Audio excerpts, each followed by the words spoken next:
Today I'm walking you through how to create your very own to-do list tracker inside Google Sheets. So first open a fresh spreadsheet. I always start by renaming the sheets and the tab so that things stay tidy. Next I'm selecting 7 columns and shrinking their width to make space for weekdays. Then I merge a few cells at the top and add a drop down for the month from January all the way to December.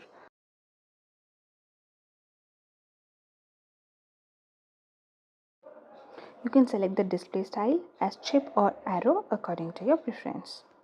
Near that, I merge another set of cells and add the year.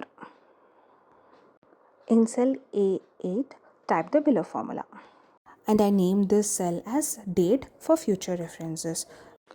We'll be using this when we create a dynamic mini calendar. In cell A9, type in the below formula.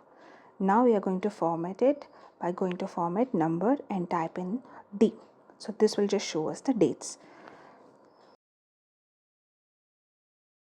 To highlight today's date, go to conditional formatting and add date is today. As you can see, I'm selecting the month from the drop down and today's date is highlighted in green color. In cell B8, type the below formula. Now select the cells and use the below formula to shade any dates that fall outside the current month in gray color. Like, share and subscribe for more such videos. Thank you.